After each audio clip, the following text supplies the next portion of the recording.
Hey guys, I'm back. It's Jason at the movies. Yeah, baby. It's time to talk movies, talk cinema, talk award shows, and talk celebrity spots. And you know I've got all the stories.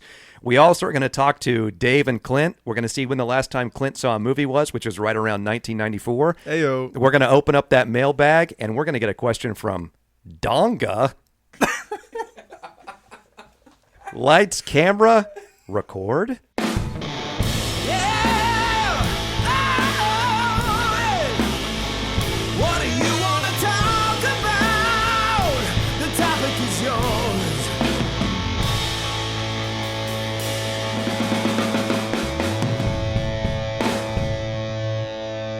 All right, welcome to this week's edition of The Topic Is Yours. Thank you for joining us again this week. We really do appreciate it. As always, don't forget, give us a call, 405-730-TOPC. That's 405-730-TOPC.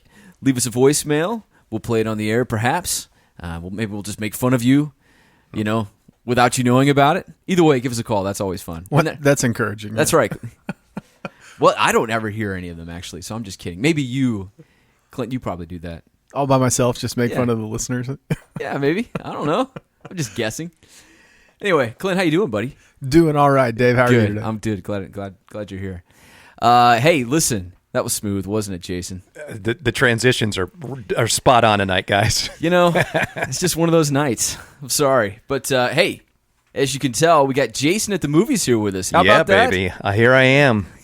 His signature call is just, yeah, baby. I'm actually making fun of an old boss that I had that would always go, yeah, baby. And then the other day I talked to a friend and I said, do you think people think we're doing Austin Powers and that like we just haven't let that go? Yeah. And then I realized that's what my boss was doing and he hadn't let it go. And so I'm sort of like a friend of a friend making fun of myself with that.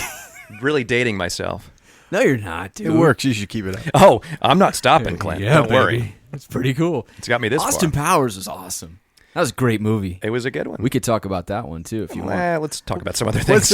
Was it great? Was it really great? I mean, I enjoyed it when I was 15 when it came out, or 16. I don't remember how old it was. It was good. It's probably around the last time, the era of when Clint started watching movies, so we could probably dive back into that. That's true.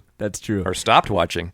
No doubt. Yeah, that's a good point. But anyway, as you guys know, Jason in the movies, he's got an incredible resume. I'm going to tick through it here real quick. So obviously he's a movie critic, and this guy's cool because he's our like a little dose of legitimacy around here because he's actually syndicated across the country, which is really, really cool. So check your FM dial, as he likes to say. Yeah. And then he tags it with a yeah, baby. Then but he's the president of the Oklahoma Film Critics Circle, if I could say it. He's a member of the Broadcast Television Journalists Association. He's a member of the Broadcast Film Critics Association, which gives him voting rights for the Critics' Choice Awards, which is incredible. It's a lot of fun. It's definitely a privilege. It's nothing I take lightly. It's something that I tell the president every year I'll come as long as they let me keep coming back to it. And if they ever told me I couldn't, it's been a good run. I hope it doesn't end for you. No, I don't want it to either. Yeah. So how long are you guaranteed to do it through like a certain date or? Well, I mean, as long as I'm a critic, an active critic. Yeah. So, I mean, I guess when those days end, a lot of fun's going to end. No doubt. And we will never have you back if that ends too. Well, I'm just kidding. Maybe there's a silver lining. Yeah, exactly. All right, dude. So I can't even talk tonight. The Critics' Choice Awards. Yeah. They just wrapped up a couple weeks ago, right? Yeah. It was January 11th in Hollyweird, actually out in Santa Monica. It's at the Barker Hangar, which is a big, like, private airplane hangar, airport. And so, from what I understand, a lot of celebrities have airplanes out there. And so it's this big area that they dress up, and then it's televised on the CW, and I get to go, and it's a blast. Yeah. Nice. So how did it go this year? Well, this year was great because I've had years in the past where I sat at celebrity tables. Last year I sat at the Hidden Figures table, which was a lot of fun.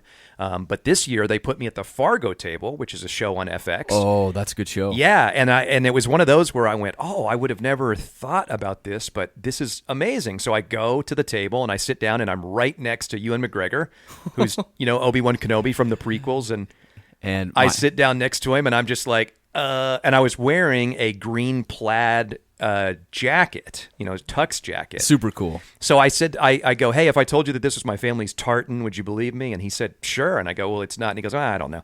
I mean, he couldn't have been sweeter. It couldn't have been nicer. He actually won just a couple of nights before for Fargo on the Golden Globes, and he was giving his speech, and right in front of him is Frances McDormand, who is married to a Coen, who did the movie Fargo, of course, right? Right. Frances McDormand wins her Oscar for it. And I said, hey, did you see any irony at all about you giving a speech for Fargo and Frances McDormand and a Coen is sitting right in front of you? And he looks at me and goes, I never even thought about it. Wow. So he didn't even occur to him until I told him. Look at you, man. Yeah, well, I've got less going on than he does, so I can think of things like that. You're really making your mark on these guys. Well, I'm sure he quickly forgot, but I still thought that was interesting that I brought it up. That's cool. My wife is crazy about Ewan McGregor. Really? Oh, yeah. It drives me nuts, man. Ever since The Phantom Menace, she's just been nuts about this guy. Yeah. And he's awesome, I got to say. I really liked him in Moulin Rouge. I think that's sure. an overlooked. I really liked him in that one. He's a guy that I've always liked and didn't,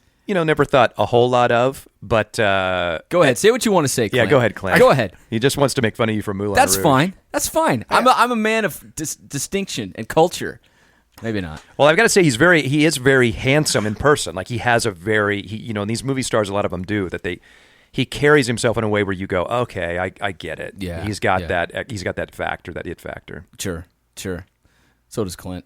No, definitely. Thank you. Finally. You're welcome. But anyway, keep going. So you met him. Who else did you meet? Anybody else cool at that table? I mean, well, at the table there were other people from this season of Fargo. Carrie Coon, who's an actress who I absolutely love, and she's married to Tracy Letts, who wrote August Osage County, which won the Pulitzer, and he is from Oklahoma. So we happen to have a good connection there, and I chatted with him all night about Oklahoma stuff, and I think he probably would have preferred me not to, but I was having a good time, and he was a good sport. Yeah. And then David Thewlis, who you'd probably recognize if you saw him. It was in Fargo this season, and he's the one with all the messed up teeth, the villain. Nice. And he told me about that he's in the Avatar sequels, and so really, I said, "What's the deal? Is that just the rest of your life?" And he said, "No, they got me till 2022." And he goes, "And I'm a blue guy," and I said, "Well, I would expect nothing less," which I don't know what that means, but I just said it to him, and he was into it. So yeah, it was a good table. It was really a lot of fun. It sounds like everybody was pretty talkative, pretty laid back. It was, and a lot of times I try to work the room a little bit during the commercial breaks. But this year, I was so into being at that table, and they were actually nominated for a lot of things, so I didn't want to leave because I was afraid that I would miss them winning. And actually, when Ewan McGregor wins, they cut right to me sitting at that table, and I'm looking straight down the barrel of the camera, just smiling ear to ear. So everyone else is looking at McGregor giving his speech, and I'm looking right at the camera smiling. So which probably means I won't be there again next year. But sorry, the tartan guy in the back. But we were right next to the Wonder Woman table, so I talked to Gal Gadot, who's Wonder Woman, and showed her a picture of my daughter in her Wonder Woman costume, and she started to tear up. I was gonna say she loved that. She loved it, yeah. Because I told her, I said, my daughter the other night, she said, "Will you come play Barbies with me?" And I walked into her room, and it was her Wonder Woman doll. It wasn't Barbie's, and that's what we played with. And she just grinned. I mean, she just loved it. Listen, man, I got to say this because you've told these stories before. Yeah. You're very, very good at telling these stories. And then you'll say, but that wasn't entirely 100% accurate, but it was close enough. 100% Was this true. one of those? Really? I've never made up anything. No. Oh, all right, I see what you're saying. The things I tell celebrities are not 100% true. That story is true. Yeah. Yeah. It's a good story. No, that story is it. true. I don't think I made up anything this year. No. You, well, good. I'm trying to think. That's good. No, I'm not giving you a hard time about it. No, I know what you mean. It's okay. very, very good stuff. And she was nice. She was. Oh yeah. She couldn't have been nicer, and she was really the belle of the ball. I mean, I bet. Yeah. Everybody really wanted to talk to her. Guillermo del Toro, who directed Shape of Water, he just kept coming over to her table. I don't know if they know each other. I don't know, but he kept kind of wandering over and speaking to her in commercial He's like, hey, breaks. you see what I just did? I just won Best Picture. Yeah, I mean, I don't know. Maybe he's got something for her coming up. I don't know. Maybe so. So speaking of Best Pictures, Yeah. let's kind of go through the winners here. So obviously, The Shape of Water, that was the winner, right? It was the Best Picture winner. And it was kind of maybe a little bit of a surprise. It had just won the Golden Globe, so it seems to be between that and Three Billboards Outside of Ebbing, Missouri. I voted for Dunkirk just because I thought it was amazing, but also just such a feat, like such a hard movie to pull off. So I voted for that one. However, I would have also really been happy with Lady Bird winning, but I liked Shape of Water. I don't think it's the best picture of the year. I heard Lady Bird was phenomenal. I really like it, and your wife would like it. Would she? Yeah. Okay. Because we're all about that age, which we don't want to say how old we are, but we're all about that age where we can relate to. 25. It takes place in 2002. Yeah. Yeah, we're just now hitting our late 20s. And then like Florida Project. A lot of these movies I've never even heard of. So I'm assuming you've seen most of them. I've seen all of them. Yeah. I've seen all of them. But Dunkirk was your number one spot there. For Best Picture, I mean, it wasn't my favorite movie of the year. It was just of what I could vote for. That's what I voted for. Yeah, and that makes total sense. Any cool stories around, like, did you meet anybody cool from Dunkirk or from Shape of Water? I met Chris Nolan. I mean, and that was an all-timer. That's pretty good. That's pretty good. Yeah. Yeah. So he walked in late, and it was one of those where I was kind of intimidated, and I'm sure he's nice, but I was kind of intimidated to go talk to him. And so what I did is I just made it to where I was walking past, just like I happened to, this was my route, right? Right. Yeah. And so I said, hey, I just wanted to tell you. And then right then he was about to grab his slider and take a bite of it. And so I said, oh, never mind. I'm sorry, but I wanted to tell you I love Dunkirk. I thought it was brilliant. And I looked at his wife, who's his producing partner. I always like to include the spouse because I know that they probably are not thrilled about just being dragged along, especially when they're part of the movie too. They're probably overlooked a lot. Yeah, and they don't get credit. So I like to do that, especially with a nice lady. I like to make sure I include the wife. However, if it's like a starlet like Margot Robbie, and she's with a fella, I also will recognize him just so he doesn't feel like I'm trying to hustle something. Yeah, which wouldn't happen anyway. But you get what I'm saying. So I go, hey, it's brilliant. Listen, and I said, listen, eat your slider. Don't worry about me. Go back to doing what you're doing. And so he shook my hand and said thank you. And then he appreciated. I guess ate his slider. I don't know. Yeah, that's cool though. Did you get a picture with him, or I didn't? I didn't because I really was just trying to not bother him, but kind of check it off the list of directors I've always wanted to meet. So absolutely. So I just he's directed some amazing movies. I don't think he's directed a bad movie. I agree with you there. Yeah. Awesome. All right, so going down the list here, best actors. And you're going to have to read some of these I just do not know. Okay, we'll start. Daniel Day-Lewis with Phantom Thread. Right. Did you see that? What'd you think of that movie? I did. Yeah, I saw Phantom Thread. It's Paul Thomas Anderson who did Boogie Nights, which is one of my all-time favorite movies. Sure. This movie's not for everybody. I mean, it's about a dressmaker and in the 50s. Daniel Day-Lewis is amazing, though. And you'd think, like, well, how amazing can you be being a dressmaker? But he really is. I mean, the stuff that he does in this movie, the physicality that he has is really good. I'd like to see it just for that reason. Yeah, you should see it. He just makes everything cool. He does. You know what I mean? He does a good job, and that's understanding it for sure. I really liked him in There Will Be Blood. Oh, man. Yeah, well, that's Paul Thomas Anderson. Incredible. Yeah, that's right. Yeah, that was an incredible movie. But the winner, of course, Gary Oldman. Yeah, Darkest Hour. Yeah, who's been working for years. It's kind of, you say it's overdue. I don't know what he would have gotten it for before, but I think he's probably going to win the Oscar. And Sirius he was Black, maybe. Yeah. Well, actually, yeah, that's a good point. He was just holding court. I mean, anybody that wanted to take a picture, anybody that wanted to shake his hand, anybody that wanted to do whatever. So, what was cool, and I think he probably got this all night, but we got a picture, maybe a week or two before the awards that he sent to each one of us. That was a picture that his wife took on the set. It's kind of blurry, but he signed it.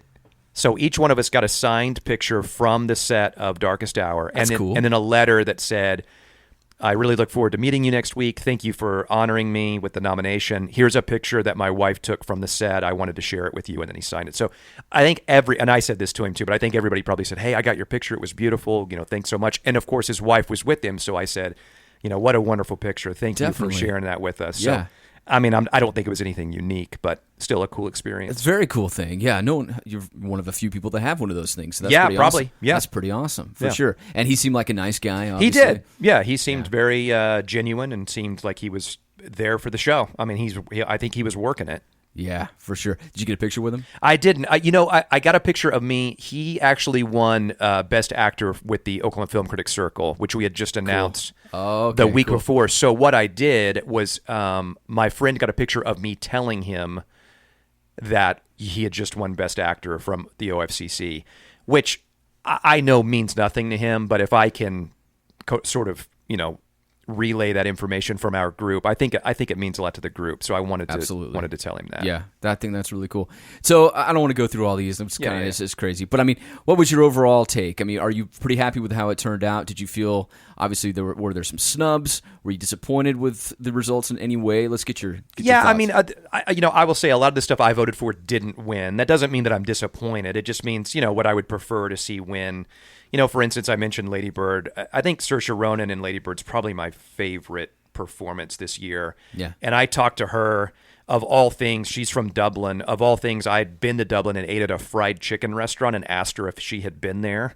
And she hadn't, but she had heard of it. And so I said, well, I feel weird making a restaurant recommendation to you for Dublin, but I would recommend going to Crackbird. And so she was cool. But that's one that I would have liked to have seen. I think Lady Bird, I don't think won anything, and I would have liked to have seen that win something, so it didn't.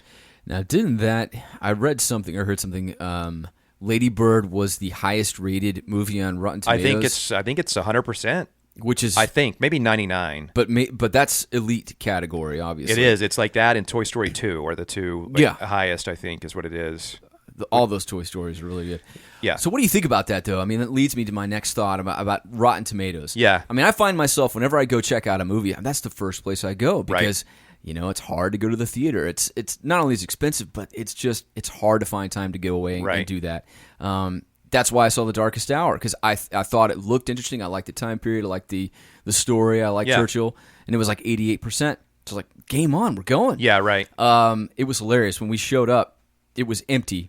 And it was just my wife and I dragged her to this thing, and she was like, dude, I've never seen so many gray hairs in my life, because eventually they all flowed in. I was like, oh, just you wait, babe. Yeah. We're going to get some this is a hip crowd. And I had never seen this before, but a couple in front of me, they had these two devices. And I was like, wait a minute, those are the closed caption devices. Yeah. I've always seen those like as a feature. I've never actually seen that in a present. I don't know that I ever have either. Two of them right in front of me. Yeah. And that was a hot date. I'll bet. Hot date, let me tell you. I thought you were going to say that they were making out in front of you or something. Oh, gosh. I would have left. But we enjoyed the movie. It was fun. Good. So, but what are your thoughts on that? Rotten Tomatoes. Oh, well, I mean, it's what I use a lot of times, even on the air, whether I've seen something or not. It's really a pretty good barometer just to let people know, And I'll say, hey, look, I like this. It's at a 36% on Rotten Tomatoes, but I still liked it. And you have to remember that it's the way that it works out is that if a certain amount of people don't like it, so if you have all these reviewers, but if a certain percentage don't like it, then that makes it lower the score, right, where you could have the majority of people like it, but it appears that it's not doing well. And I know studios have complained about this and said, well, it's killing movies or it's making people not go to movies, but my counter to that is, so you're trying to trick people into seeing something bad and then then have them find out later on. Yeah. I mean, too bad. Yeah. So there are movies, though, that are making a ton of money that have terrible Rotten Tomatoes scores, like Justice League. That made a ton of money, and the Rotten Tomatoes score on that is awful. So I think there are certain genres of movies where people are going to say, look, I know the critics aren't going to like this, but this is what I want to see, and so I want to see it. Yeah, it's almost to be expected. And I always hear people say, if the critics don't like it, then that's something I want to go see. Yeah, and it actually has, on Rotten Tomatoes, it also has a audience score, too. So if you want to see more of what a non-critic thinks about it, you can always check that out. Now, I will say that there are things that I've been excited about, and then it got such a bad Rotten Tomatoes score, I went, maybe I won't.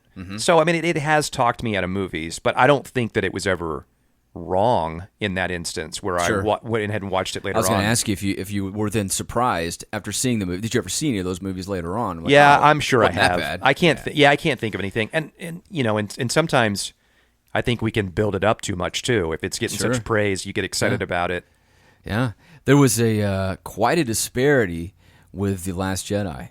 I think the audience is like 44% and Rotten Tomatoes is 92 or some really good score. Right. And I have my issues. That's actually a good story. So have you guys seen Last Jedi? I have. I'm not. We are well there's no spoiler. Okay, well, let me give you this. This is slightly a spoiler, but Clint, you'll love it, even though you haven't seen it.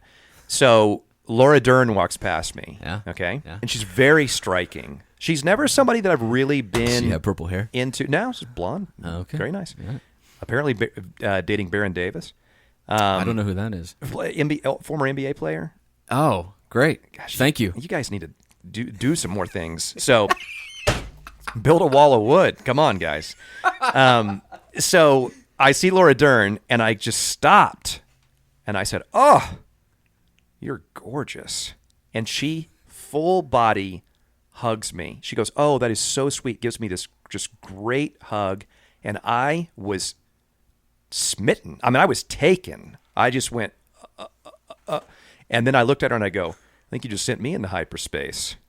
Oh, dude, you are smooth. Which, man. if you've seen Last Jedi, which Clint doesn't know what I'm talking about, it doesn't matter. but He's still doing Austin Powers over there. So she laughed and smiled. You never know. They're actors, so you never know if she really hated it and just laughed and made me feel good. But it was a nice moment. No, I think she liked it, man. I think she liked it. That was good. That was really good. Yeah, You're good at this, dude. It was good. It was fun. Yeah, that's all. Did you meet anybody else from Last Jedi? From Last Jedi, no. No, I don't think there was anybody else there's there really nobody else in from. that show. Yeah, I'd love to, but Sure. So what'd you think of that movie? oh my gosh. Well, I know Clint's looking at the clock, so I don't have time to. Who cares about that? I have guy? issues. Seriously. I have issues. I have issues with the movie. There's parts of it that are awesome. Uh-huh. I have issues with part of it, and then I have issues with people that have issues with it. Okay, I'll tell you what. We're going to dig into this because this is a good topic. Okay. All right. More Jason Black. Find out what he thinks is Last Jedi boy. next. Yellow Rose Amplification has been annoying neighbors since 2014. These high-quality, handmade tube amplifiers are at home on stage, in a studio, or in your bedroom, and they're built to last a lifetime. Yellow Rose amps are proudly built in Oklahoma with a Texas state of mind. Exclusive to the Topic Is Yours listeners, Yellow Rose is offering a 10% discount on their flagship amplifier, the RJC10. Check them out at yellowroseamps.com and enter the code TOPIC at checkout. The code again is TOPIC. Yellow Rose Amps. The Rose rocks. Hey there, friend. Do you suffer from mild to severe case of what am I doing with my life? Do you ever look at people around you and wonder if they also had cereal for dinner the last 7 days? Do you constantly question whether you're the only person who doesn't know what being an adult means? Well, I'm Morgan. I'm Pedro. And I'm Dana. We're the hosts of a new podcast called Adulthood Help Desk. We're here to make you feel good about some of the questionable decisions you make daily. So come join us on iTunes, Stitcher, or adulthoodhelpdesk.com. Failure is better in numbers.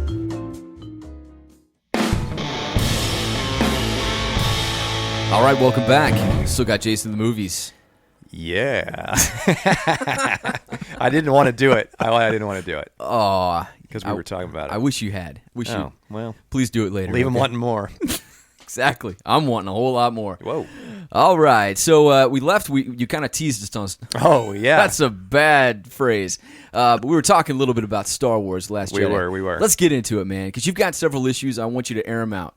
Okay. Well, so overall, it's way too long. It's 2.5 hours. It could easily be 45 minutes shorter than that. Yeah. So my main problem is the same problem that everybody else has, and that is the Canto Bite scene where they go to the casino. Worthless. It's completely worthless. Mm-hmm. You know, the girl, the Rosemary Tran character, okay, fine. I understand that we want to introduce another female role. I understand that we want to introduce some diversity in the cast. I have zero problem with that. People that are mad that a stormtrooper's black, I think is so stupid. No, But- absolutely. Yeah, that's dumb. But that her character is completely unnecessary. Thank you. Introduce characters, but give them a purpose. Yeah, I mean, I don't. That's the thing. I want to make sure because I know we have to walk a fine line here, or we'll get a call, Right. But or maybe even a mailbag question or two. Possible. We're not opposed to new characters or diversity or women or whatever. It's just that her character serves no purpose. Right. So that whole scene of them having to go get the code breaker. Now I understand what people say is that DJ's probably going to come back. That's the Benicio del Toro character, Okay. which I actually liked that character. I liked him. But he's going to come back in the next one. Okay, fine. And I understand you paid him. I understand you shot it. And okay, fine. But we don't need it. How about instead you go like this? I'll save you 45 minutes, okay? You say instead, hey, if we get on that lead ship and we shut it down, things are good. Hey, guess what? I know where that is. Oh, you do? That's great. If only I had someone that knew a lot of stuff about things. Enter Rosemary Tran. I know stuff about things. Great. Let's go get on it together. And then now done. Yeah. What if she had some technical Fast ability? forward to Yeah, that that'd be scene. great. We're done. Uh-huh. Well, I don't care about Good thinking. I don't care about animals getting beaten. When I was witnessing the animals, I just felt like it felt like it was the prequels again. It would look like it the looked like a prequels. bad It did. CGI. It You know, did. Star Wars creatures. Like, come on, guys, we're past this It looked now. like the prequels. Terrible. The kids looked like the kids from Moonwalker. Remember the old Michael Jackson movie that was on MTV? Yes, I do. Yes, you you're can right. still have that scene at the end. Remember the very last scene? Yes, I did. You can. yeah. You don't have to introduce those kids. Well, you don't have to enter. Yeah, that I don't scene, have. I didn't don't- like that scene. I don't gotta have a be problem honest with it because it means that it means that these stories will last forever. The kids are playing. I have no problem with that. Sure. But also, here's another issue. Laura Dern, who we have established that She's gorgeous. that we like. How about this? Instead of having Laura Dern come in, which I'm sure they paid a lot of money, and it's a nice role for her, and she was good. Sure. How about this? Instead of her, how about Admiral Akbar taking that part? Totally, man. And what if he's the hero? Yeah. Also, because of the day and age that we live in, now I want everyone to listen closely because I'm making a point, okay? I'm not trying to say it's right or it's wrong. I'm just making a point. Yep. The day and age that we live in, I knew from the beginning that Poe was going to be wrong and Laura Dern was going to be right because in 2017-18, a movie will not show a man showing up a woman. It just won't happen. Correct. And Star Wars has been very intentional about having a female lead who I adore. I adore Daisy Ridley. I like the Rey character. Absolutely. But from the beginning, I thought, well, I know what's going to happen with this because of just the way that storytelling is done now. So if you had Admiral Akbar, who deserves an ending, Yes, he does. more than what he got, Yeah. if He you was have just him gone. in it, he's just gone. And They're we like, even lost oh, by the Akbar. way, Akbar's dead. Yeah. What? The hero of the rebellion. Yeah, give that guy. It's a trap. Give that Totally. guy something to do. Love so that guy. anyway, that also would not have been as telegraphed because Poe is. It's believable that Poe could question Admiral Akbar, and it's not quite believable that someone wouldn't just tell him or tell the whole crew the plan. I don't know why that had to be a secret. We have a plan. Yeah, And it's a good plan, and it's going to save lives. right. I don't understand By keeping that a secret, people died. It was crazy. right. Anyway. So yeah, now my issues with people having issues are, like people saying, well, that's, this isn't the Luke Skywalker I know, and Jedis don't go away. Yeah, they do. I mean, Obi-Wan Kenobi changed his first name. I guess no one would notice. Ben Kenobi. All the Kenobis in the universe. Correct.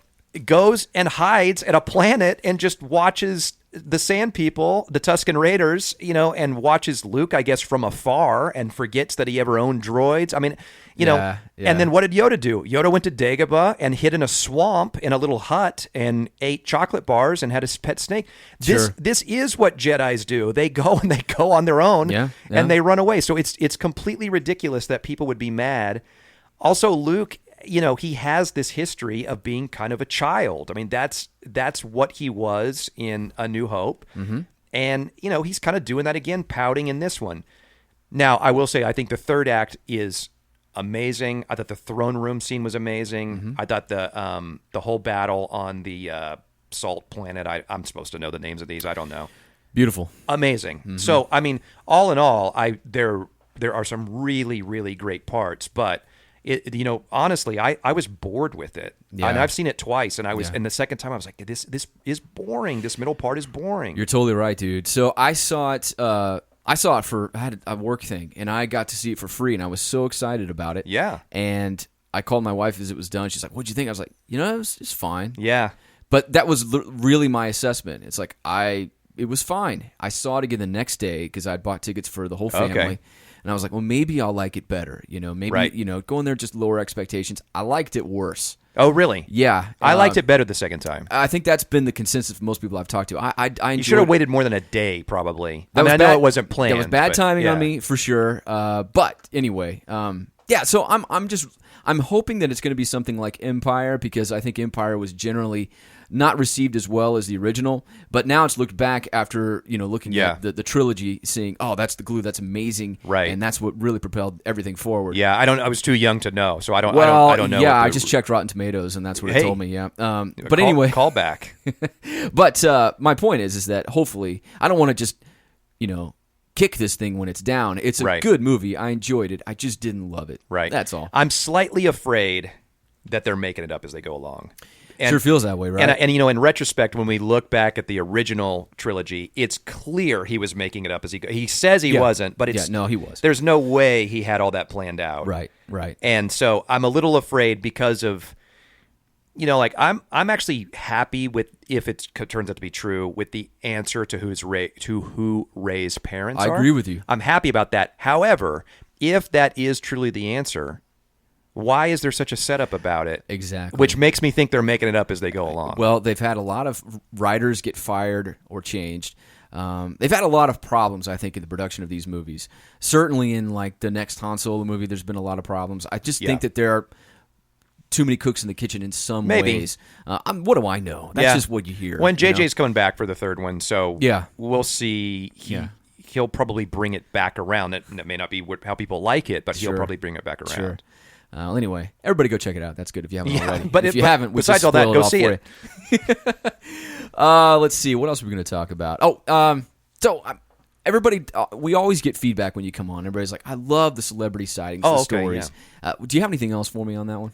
Yeah, I was trying to think about. I mean, I did talk to Margot Robbie a little bit about I, Tonya. Tell me about that. She's just gorgeous. I mean, there isn't much to say other than that. I mean, she's just so unbelievably striking in person. Yeah. I do. Just walking through the room, I talked to Judd Apatow again, who I know we've talked about before. Right. He had just had his special come out on Netflix, and I told him, hey, we watched it, and we had so much fun watching it, and his reaction was, a lot of people watch Netflix. And he goes, I can go on The Tonight Show, 1 million people see it, no one says anything. I do a special on Netflix, everybody mentions it. Yeah. Interesting. So Judd, I mean, and he said he remembered me, which once again, who knows? Because I really do talk to him almost every year. Yeah. So that was fun to talk to him again because he's just such a nice, genuine guy. It's cool, dude. So I didn't go to the bathroom next to anybody this year. I've had a pretty good streak going, but that streak ended this year, which was slightly disappointing. That is disappointing. Yeah. I did go to Mary J. Blige, who was up for Best Supporting Actress, and it was her birthday. And I went up to her and I go, hey, there's the Queen. Let me happy birthday. And she's like, oh, thank you. And then there was a woman sitting next to her, and I didn't know who she was. I go, is this your sister? And that's just an old line, Oh, yeah. She goes, yes, it is. So I said, oh, hey, I knew I thought it. So. I was like, I thought so. She looks just like you, And then I said, hey, so, okay, here's one for you. Oh, yeah, I knew you had one. I knew it. Here's one for you that's not exactly true. So I said, hey, thanks for being the soundtrack to my life. And cheese ball. Then she was with her husband, date. I don't really know. Sister. I should look it up. Well, she was with her sister, but there was a gentleman next to her. Yeah. And I pointed at him and I go, he knows what I'm talking about. And he just kind of smiled like, yeah. And I think that they wanted me to leave at that point. So. Thanks for yeah, baby. Yeah. So that was cool. Mary That Jane. is cool. I'd like to, if there are musicians there, I really try and talk to them because you kind of get to where it's a lot of the same people every year, and I'm not complaining.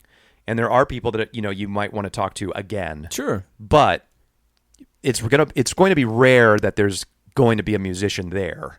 So if there is something, like I've met Pharrell before, I've met That's cool. Common, of course, Mary J. Blige. So, Justin Timberlake. So if there's people like that, I want to try and go up and say something to them because you just may never, ever get that chance again. It's not like it's not a music award show, so. Yeah. All right, so Jason, so here's what we're going to do. We talked a little bit about this before the show. The Oscars are coming up. Yeah. So we're going to do an Oscar preview show here in a few weeks. Let's do it. So everybody, your homework is to check out all these nominations. Whoa. Watch all those movies. That's a lot. So that you'll know what we're talking about when we come back. How about that one? Yeah, I think Quail Springs runs all the Best Pictures. They do like a 2-day. Oh, they do? Where you can buy a ticket and it's an all-day thing. Yeah, so that's cool. I'm not necessarily saying you should do that, but it's a thing you can do. You could do that. But yeah, so see as many as you can because we're going to give predictions. We're going to talk about it. We're going to dish on it. Let's just do it.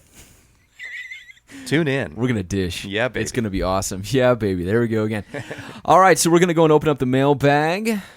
I'm so flattered that people... I'm being very genuine when I say this. I'm flattered that people would send in questions either about or directed to me. Clarence, I need to say hi to Clarence, my guy. Yeah. Clarence loves you, He man. flattered me. He's a big fan of yours. That's right. Well, I mean, that's actually a pretty high compliment, I think. He's Well, hard to please. He's hard to please. I certainly can't. Yeah, well, He's not that hard to please, Dave.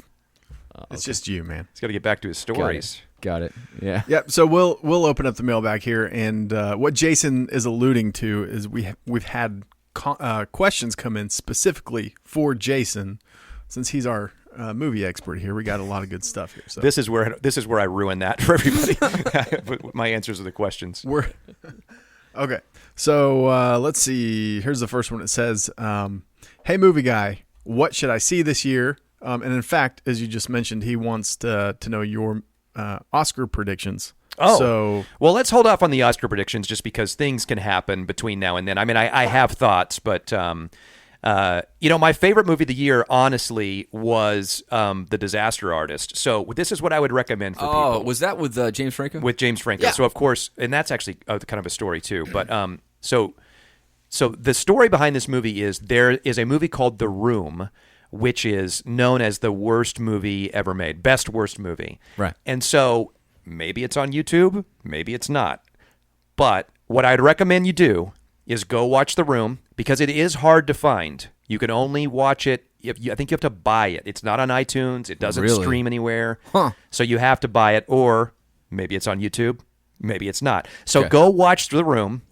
And then The Disaster Artist is a movie that James Franco made about the making of The Room. And my wife and I watched it as a double feature, and it was so much fun. It was so fun to watch it like that. So I would recommend that. Another little smaller movie you may not have heard of, which was also right there, I mean, probably 1A, 1B, was a movie called Wind River. And it's excellent. It's Jeremy Renner.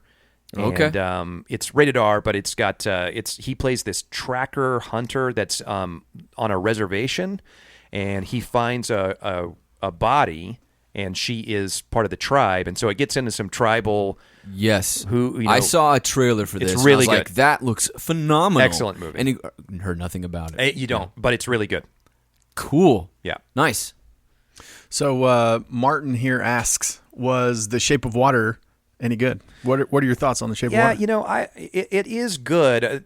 I don't like it as much as other people do. It's a strange concept. If you don't know, it's about it takes place in the 60s, I believe. This is where people will stop listening to me if I'm wrong.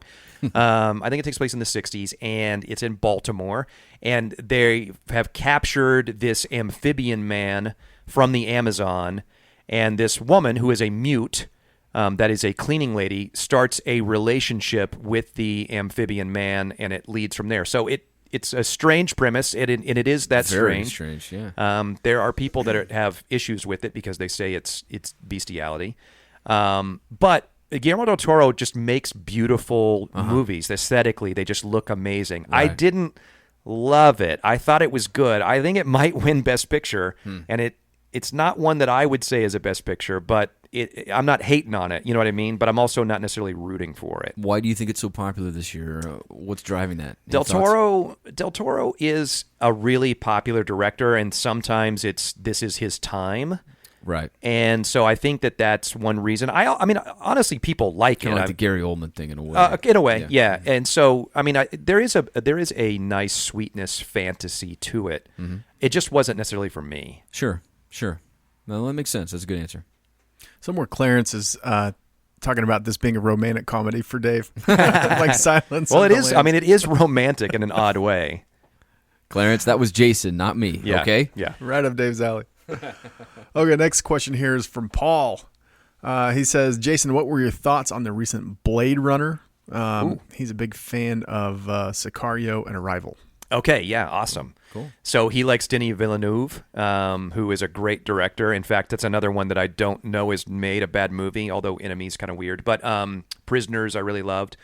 Yeah, I thought Blade Runner, I don't really like the original. I know it's a cult favorite. I know that it's just, Right. an all-timer for some people. I think it's kind of boring. I couldn't get through it. Yeah, this new one, it's too long. It is too long and it is slow, but I really liked it and it's beautiful. I mean, it looks amazing.